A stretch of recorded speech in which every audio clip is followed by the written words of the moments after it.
শুক্তো বরাবরই আমার ভীষণ প্রিয়। আর এখন তো গরম চলে এসেছে, তো মাঝে মাঝেই বাড়িতে শুক্তো রান্না হবে। তো আজ যে রান্নাটা করেছিলাম সেটাই শেয়ার করছি। সর্ষের তেলের মধ্যে বড়িগুলো আগে ভেজে তুলে নেব। শুক্তোয় কিন্তু বড়ি দিতেই হবে। তারপর লম্বা লম্বা করে কেটে রাখা উচ্ছেগুলোকে ভেজে নেব, বেগুনটাকেও ভেজে নেব। তারপর আরও একটু সর্ষের তেল দিয়ে তার মধ্যে প্রথমে দেব ৫ ফোড়ন, তেজপাতা, শুকনো লঙ্কা।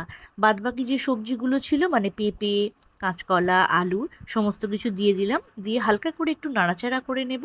তারপর ১ চামচ নুন দিয়ে এটাকে ঢাকা দিয়ে সেদ্ধ হওয়ার জন্য রেখে দেব। ২-৩ মিনিট পর ঢাকাটা খুলে এর মধ্যে দিয়ে দেব একটু রাঁধুনি বাটা। এই রাঁধুনি বাটাই কিন্তু শুক্তো রান্নার আসল রহস্য। ভীষণ সুন্দর খেতে হয়। আর অন্য কোনো মশলা কিন্তু বাটাবাটি ঝামেলা থাকে না। একটু হলুদ গুঁড়ো আর লঙ্কা গুঁড়ো তো দিতেই হবে।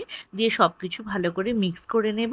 তার মধ্যে এবারে ভেজে রাখা যে উচ্ছে, বেগুন, বড়ি সেগুলোও দিয়ে দিলাম। পরিমাণ মতো একটু দুধ দিয়ে দিলাম, কারণ দুধ দিয়েই কিন্তু শুক্তোটা আমি রান্না করছি। আপনারা জল দিয়েও করতে পারেন, তবে দুধ দিলে এই স্বাদটা একটু বেশি ভালো হয়। অল্প একটু চিনি দিয়েছি। আর রান্নার শেষে গরম মশলা গুঁড়ো আর ঘি ভালো করে মিক্স করে নিয়ে ঢাকা দিয়ে মিনিট ৫ রেখে দেব। দারুণ সুন্দর স্বাদ হয় গরম ভাতের সাথে। এই শুক্তো থাকলে কিন্তু আর অন্য কিছু রান্না আমার দরকারই পড়ে না। কেমন লাগলো জানাবেন।